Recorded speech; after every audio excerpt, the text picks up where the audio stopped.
Welcome to Tesla Myth Bust. I'm your host Buster. In this episode, let's find out objectively which car you should buy, EV, hybrid, or traditional gasoline car.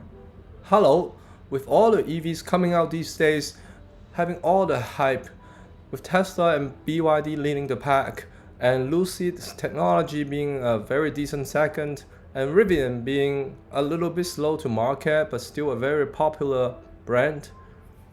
Is EV the future, or will it die out like the traditional automakers have indicated it will? Or will it coexist with the gasoline cars forever? Or will it actually be the hybrid who wins the day eventually, as Toyota's direction indicates? As usual, feel free to jump to the different chapters using the timestamps in the description, and don't forget to subscribe and give me a like. To start this episode, a quick disclaimer. Let me waste you no time and say this now. In this video, the only EV we're going to discuss is Tesla. The others are simply either very unreliable, super expensive for the value they provide, or most importantly, they don't have the charging infrastructure ready. Why don't you try asking any of your EV owners who don't own a Tesla? They can tell you all about the charging nightmares. Now, to save you some time, here's a very simple flowchart on which car you should buy before we go into the details. Now, if you care about safety a lot, or you care about the environment a lot, or you care about continuously improving your car over the air updates, and if you care about having the ability to fully self-driving it for your car, then there's no brainer. If any of these are very important to you, you go for a Tesla. But there are requirements, of course, right? Provided you have home charging, and you have to go for a 15-minute break every 4 hours on a road trip. Now, when should you get the hybrid? We can go into the reason why this is the case, but having the single longest range trip is hybrid's only advantage right now. And there's also a bunch of requirements that comes with that. Provided you have home charging, you have to take a 2-hour break every 8 to 10 hours, depending on the model you have. And you have to basically pay $20,000 more upfront for the car. And also all the headaches for existing gasoline cars, including the maintenance and stuff like that. Now, if you don't fit into these two categories, then it's just whatever. You go for the existing gasoline cars. The problem with gasoline cars is generally higher total cost of ownership because of all the maintenance and all the gas that you have to buy for it to keep running. And then also you really don't care about the environment, then you keep buying the gasoline car. You know it keeps emitting a lot of CO2 and just toxic material. Now let's go into all the metrics that we should look at when considering a car. In this case, let's look at electric vehicles, specifically Tesla, but we'll also do a quick comparison with other EVs. Now, looking at this table, we can see that Tesla shines in many categories with a 10. And the other EVs is basically very spotty, only certain things are good. So quickly go through the categories. First of all, the total cost of ownership for both Tesla and EVs are pretty good. But the main reason is because there's very little maintenance involved. There's almost no maintenance other than the windshield fluid changing it, right? You don't have any transmission, you don't have to worry about the engine oil, you don't have to have a lot of internal combusting parts. So there's very little maintenance required. And that's why, and also you don't have to put a lot of gas or any gas at all, right? Because it's powered by electricity. So the total cost of ownership compared to a traditional gasoline car is a lot lower. Now about the second metric, about charging and filling up your gas tank maybe. Tesla is only a 7 because right now it's still not very convenient if you don't have a home charging option. Imagine if you go anywhere after your car runs out of electricity, you have to go to a supercharger. And supercharger have a lot of them already in America, but it's still not like gas station where it's like on every other corner, right? So if you don't have a home charger, charging can be a problem. For those guys, the charging could be a 5, and that's why I average it out to be a 7. Because if you have home charging, then the charging could be a 9. Because every day you go home, you just plug it in. The next morning is basically full again, depending on the charging you have. But most of the time, a few hours, your Tesla will completely charge itself. right? If you have installed your home charger. Otherwise, using a remote charger for 12 hours, it only gives you like 60 miles. For a lot of people, that's still enough for daily usage. So that's why it's a 7, not a 10. And for EV, it's really bad because they don't have the charging infrastructure. Although Tesla has already leased or let other automakers cars use their charging infrastructure, it's still very limited at the moment. That's why it's a 4. And for safety, Tesla and EV both exceptionally good because there's no front engine, there's a lot bigger crumble zone in the front, and a lot of Tesla owners are just amazed at how destroyed and total their car is, and yet they're still able to walk out unscathed completely.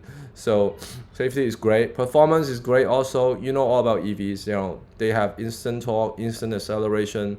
You know, the first steps of a race, they're always ahead of other cars. Performance is excellent, very efficient, much more efficient way to basically transfer energy from one form to moving the car, right? Internal combustion engines like gasoline cars are very inefficient there. I think only about like 20 or 30% of energy gets transferred from all the energy we spend extracting the oil and changing it into gas and actually burning it and actually transferring that into the gas motor, right? But for electric cars, they're extremely efficient. They convert that electricity from solar panels directly into your car, which can then directly move the electric motor. So the performance is really good there. And for autopilot, right now only Tesla has autopilot FSD. I mean, some other EVs have maybe certain autopilot capabilities on highways, but super limited, right? So only Tesla shines here. And reliability, Tesla is already super reliable, has been around for almost 20 years now, since it's first made its like Roadster. So it's extremely reliable now. Don't talk to me about the super new models like, oh, you know, the Cybertruck just got out and you got the first 100 Cybertrucks. Oh, of course, then it's slightly less reliable. For every model, the first few hundred are always somewhat unreliable, but you know, you take the risk, right? You want to show off to your friends, you want to get your Cybertruck and get pictures, then yeah, then you run the risk of having it less reliable, even though you can always bring it back to Tesla service center and fix it. So, but for other EVs, why is it so low, right, the reliability? Because other EVs just don't have as much experience building electric vehicles like Tesla does. Tesla has 20 years of experience, right? A lot of these other car makers have maybe 50, 100 years building gasoline cars, not electric cars. So that's why when they build their electric models, yeah, they build somewhat viable models. You know, they get certain cells, just about like at most 1/10 or 1/20 or maybe a 100th cells as Tesla. And people don't like their products. They're just unreliable. You know, you don't have charging, so it's not very reliable, other EVs, right? And the range is about the same for both of them, right? They get 300 miles of range, most of them. For maintenance, you know, Tesla, like I mentioned, there's no maintenance at all almost, right? And other EVs, the reason why there's maintenance for other EVs because they are less reliable. And about OTA, over the air, or recalls, basically Tesla recalls are like 90%, 95%, 99% of the time just updating your car over the air, over internet basically. So it's excellent, right? Instead of bringing it back to the service center or your car dealer to fix it, right? Currently other EVs, I don't think all of them has OTA yet. That's why it's a 4. And about whether it's good for environment, yeah, both of these Tesla and other EVs shines really well here because, you know, we can convert electricity directly into the car and the car does not emit any CO2. So it's excellent, right? So the only requirement again for electric vehicles is that you should have an electric outlet to plug in at home. That would make it very convenient. If you don't have that, it could be very annoying. So, and also you don't mind taking a 15-minute bio break or something every 4 hours on a road trip. I don't know why people keep saying about range anxiety anymore. It doesn't exist anymore. Everybody needs a 15-minute break every 4 hours, right? Don't you need to go to the bathroom or something or get a coffee? So, but these two are the only requirements that we worry about at this moment for Tesla and EVs. Okay, now let's go into why someone should buy a hybrid these days. Like I mentioned before, the only reason to get a hybrid is for its super long range for one single trip. And I'll go into what that means a little bit. First, a quick disclaimer. Right now, we're only discussing about hybrid for the 2 popular types. There are like total 5 different types of hybrids, but the most popular ones are just the plug-in hybrids, which are like PHEVs, and the parallel hybrids. Now, for example, the two super long range hybrids are the Toyota Prius Prime with 640 miles of combined range, right? Both the electric and the gasoline part. And for the Ford Escape, it has 530 miles, right? So the reason they're able to achieve so much is because the electric part is basically assisting the gasoline part to keep going farther and farther. So somehow the chemistry together with the engines, they were able to push it like almost double of what a normal car would go, right? So a hybrid is a very good option. Again, if you have a home charger, it's basically almost as good as a normal EV if you have a home charger and you commute a daily short distance, right? So that you don't really use up the gas part of the car, but most of the time you're basically being driven using just the electric part, right? So for some people, this could feel like the best of both worlds, right? Where they get the benefits of a gasoline car, where you can fill up your gas in many places, and at the same time, you could use your electric part whenever you go short distances. Then you can be good for the environment or save some gas money. But what this really means is that it's overcomplicated the car. Instead of having just one type of powertrain, now you have two. So not only is it more expensive, like we mentioned, about 20,000 more expensive US dollars, the complexity also leads to much more maintenance and unreliability. So it's really an illusion that the hybrids have the best of both worlds. It's more like having the worst of both worlds. So let's go into a little bit detail into each category of metrics and see how it compares to EVs. So as you can tell, most of them are not very good. The only good part is the longest range, and here the reliability is somewhat good as well, because the hybrid market has been quite mature for certain models. So if you get those models, then it could be quite reliable still. But for a lot of others, they're not as reliable. But I assume that you only want those super popular and established models, so the reliability is 9 here. And longest range, I mentioned why, and that's the only thing that shines more than EVs. For the other things are just awful. The total cost of ownership is bad. The charging feeling is not so good, because depending on whether you have home charger or not, right? And the problem is that the reason it can go so far, such a long distance range, is that it requires both the electric part and the gasoline part, right? So at the end of the long range 8 to 10 hours drive, you run out of everything, right? Both electricity and the gasoline. Sure, you can fill up the gasoline in like 5 minutes, but your electric part would require like a 2-hour charging, because the current hybrids just don't charge so fast. They're charging so much slower than Tesla, right? And also you can imagine the maintenance is bad, because you have to maintain 2 powertrains, right? The gasoline powertrain and the electric powertrain. So that's why, and it's not good for the environment really, because a lot of times you're still using gasoline, you're still emitting CO2, So that's why these ratings are not so good for hybrid, and we are not really gonna recommend buying a hybrid in this video. Okay, now finally, why should we continue to buy a traditional gasoline car? Well, for all the obvious reasons that the traditional automakers has been basically speaking on a megaphone over the EVs, right? They are basically very established, reliable, right? They already know all the parts that could go wrong, even though there's a lot of them that happen quite frequently. But it's reliable because they know exactly how many parts and when they will go wrong. That's why they have this long schedule of you having to bring the car back into the service center every 6 months or so, right? To charge you more money. So one great thing about traditional gasoline cars is obviously filling up your gas is extremely easy. They're everywhere, the gas stations, right? And basically the laborers who know how to fix your car is vast, right? A lot of people know how to fix a traditional gasoline car, how that car is created mechanically. They have the skill and technical expertise. For EVs, not a lot of shops know how to fix them. You have to bring it back to the place where you buy it from.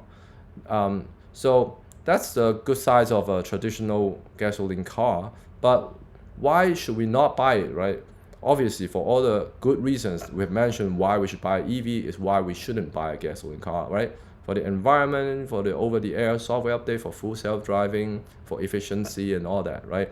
Now, one thing is that gasoline cars, because it's holding like sometimes more than 10 gallons of gas at one time, right? It's much easier to catch fire, right, in an accident. If there's some fire sparkle that touches the gas tank, then the whole car becomes a fireball, right?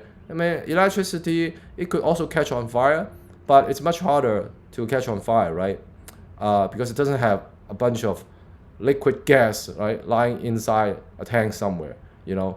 So the statistics show that it's 10 times more likely, even though a lot of traditional media would like to just report on EV catching on fire every time it happens. That's why it feels like it's more frequent when it's not, right?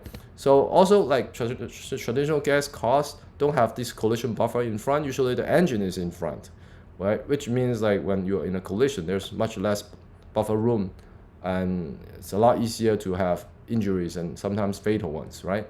A lot more moving parts as well. Even though we know how much they cost to repair, but there's still a lot of moving parts that we need to fix often, right? And also, it's not like you can just update your vehicle with over-the-air updates. A lot of these traditional gas cars, you still have to bring it back to a service center, to like a dealership, to fix your car, especially when there's a recall. You have to actually bring your car when there's a recall, and you read about the letter, oh my God, this concerns safety, I have to bring it back, right? So it's very annoying, right? Whereas for Tesla, they just update your car over the air, and you don't have to do anything. Now, obviously, gasoline car is backed by environment, and government and both federal and state level have already enforced certain percentage of zero emission vehicles to be produced by all of these car makers, or they will incur penalty fees if they don't meet these goals, right? Which is where all the regulatory credits that Tesla gets to make the money on, because Tesla, every single car Tesla made is a zero emission vehicle. That's why they have too many credits that they have made. And other companies that have not met that credit criteria will have to buy it from Tesla, oftentimes for hundreds of millions of dollars per year. So that's why going forward, just the directional wise, the government supports this direction of going to EVs. Other car makers are just slowly losing money by not making them. And it's not a myth that CO2 is bad for environment. I mean, you know, it's just common sense, right? You see billions of cars just emitting dark smoke every day, right? Everywhere. How can this be good for environment? Some people say CO2 won't cause climate change. I mean, seriously, is this the kind of experiment you want to risk? Let's just say there's no evidence either way. Do you really want to take this risk? When government, a lot of experts, scientists say it's bad, it contributes to climate change. So let's just go with experts instead of doing the biggest risky experiment on Earth, right? So let's assume that it's bad for Earth, and let's stop emitting CO2, you know? And another bad thing about buying gasoline cars is that the gas cost is likely to increase in the future. Because how long will gas last, right? Like all these authorities estimates for IEA, they estimate about 50 years, assuming our consumption level don't increase. If it increases, then it will run out before 50 years. And the US EIA also forecasts a similar, saying several decades will run out of gas. So, well, so in 50 years, you can say, yeah, you don't have to worry about it. You don't expect the car to stay that long anyway. You don't expect to live that long. You can still buy it, yes, for that reason, yes. But you just have to worry that maybe gas price will go higher once EV become popular and fewer people are interested in extracting oil, or maybe oil is going to run out a little faster. So for these reasons, like, yeah, for the next 10, 20 years, you may be okay. But for the next generation, it would not be okay at all for them to buy gasoline cars for these reasons I mentioned. Thanks for sticking through this comparison, and we arrive at a conclusion. If you take a look at this table, we know that hybrid doesn't make a lot of sense at all, except that one use case where you need a super long trip, but then you need to charge it for 2 hours at the end, right? And for daily driving locally, for very few miles, then you could buy a hybrid if those two things makes a lot of sense to you. But for every other use case, you should buy an EV, and not just any EV, but Tesla. Tesla is way better than the other EVs because of mostly the charging infrastructure.